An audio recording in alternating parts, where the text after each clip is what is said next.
I'll start with the direct equipment labor portion.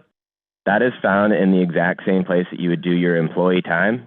So what this is going to bring up, typically it would default to the activity. I'll just flip that.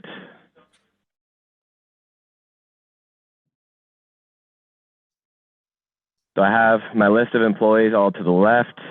Now I have my job, my subsection, if I'm breaking up my job into multiple different subsections, and then my hours type. I know that I've gone through some of the time entry stuff with you guys. And then my time entry grid. We have now inserted the ability to do this same function, but directly to a piece of equipment. So as soon as I change that, you'll see this adjust itself.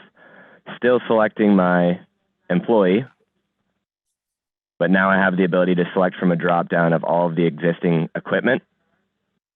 You can see that drop down right there. The grid and the time entry is the exact same as the regular employee time entry. The only difference being that this is going to cost it directly to the equipment piece. I can also flip my hours type if I'm costing it at time and a half or double time. Now I'll go into the ERP because both the employee labor and the equipment labor will funnel into the same place for the admins to approve their time. Essentially what you would see here is the employee, the job that I've selected, all of the hours that I've brought in through mobile. You can see that the source ID is mobile over to the right. The equipment piece will fall in the same list of values as the job. So for the payroll admin's purposes of approving time, they can see all of the time tagged to jobs and all of the time tagged to equipment in the exact same place to approve time. I'll go back to my home screen. So the assignments and logs do go hand in hand because the log does rely on the equipment assignment. So I'm going to go and show you the assignments portion first. So within the job, let's pretend I'm a site supervisor. I'm going to go and pick my job. I have this test equipment job that I use for our test database. We have this equipment assignment feature up there. So as soon as I select my job, hit equipment assignments, this is going to show me all of the equipment that I have currently assigned out to my job. It's going to show how long that it's been on site. It will show the last log date, the last time I actually performed an equipment log. So you have full transparency of, hey, I have this, excavator that's sat on site for, 4 weeks and I haven't used it in 4 weeks. So that's my equipment on site. If I want to add a new piece, I just hit this add new. You'll see this unassigned equipment drop down. What this is going to show is any equipment piece that is not currently assigned out to another job.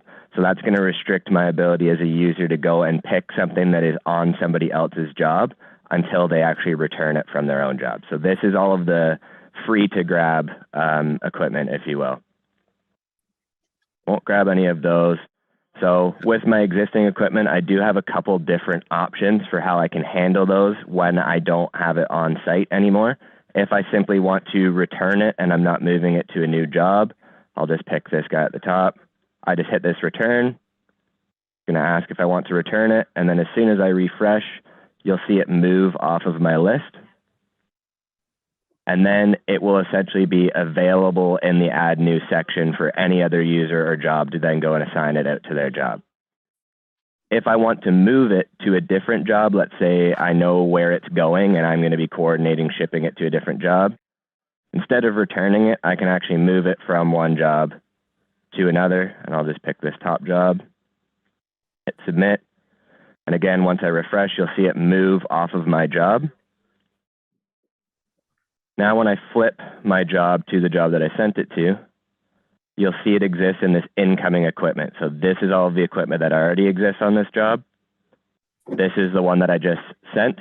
This gives the user on the receiving end of that transaction the ability to actually commit receiving it or reject it if a mistake has been made. So I'm just going to say, yep, that's good. I want this on site, received.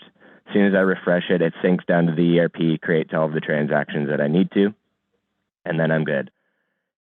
In the ERP portion, where you can see the equipment assignments is right here, or if I go directly to the equipment piece that I was assigning out, so I'll go and grab my test one.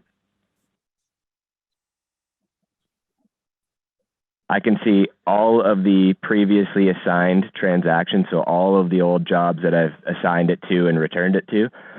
When I create a new assignment, it's going to create it as open-ended.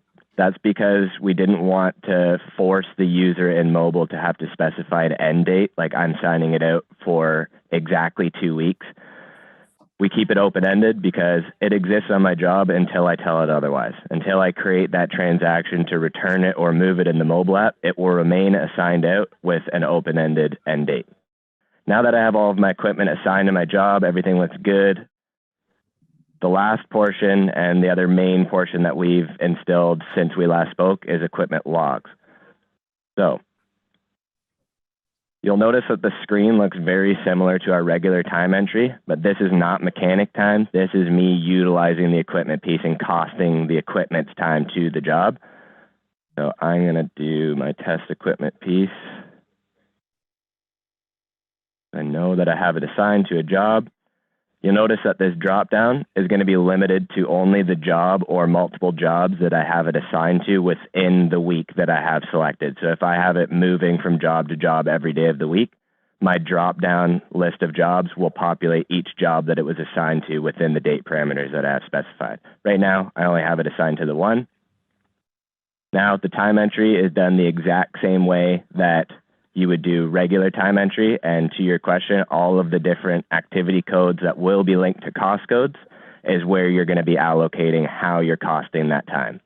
Essentially, I would just be entering all of my time through each one of the days, each one of the cost codes, sync it down, and where you would see all of that information is in the equipment log screen. And I'll just pick any of the top ones. So we've got a couple here. The grid looks very similar to the labor entry, but it's just breaking it out by the actual equipment performing the labor on the job with the subsection activity code, the costing buckets, and the hours per day. If I had an hourly rate that I wanted to assign to the equipment piece, this value would default. This test equipment just doesn't have a rate set up on the equipment profile, but if I'm charging, say, $50 or $75 an hour for utilization, you would have that automatically populate within the screen when I created the log.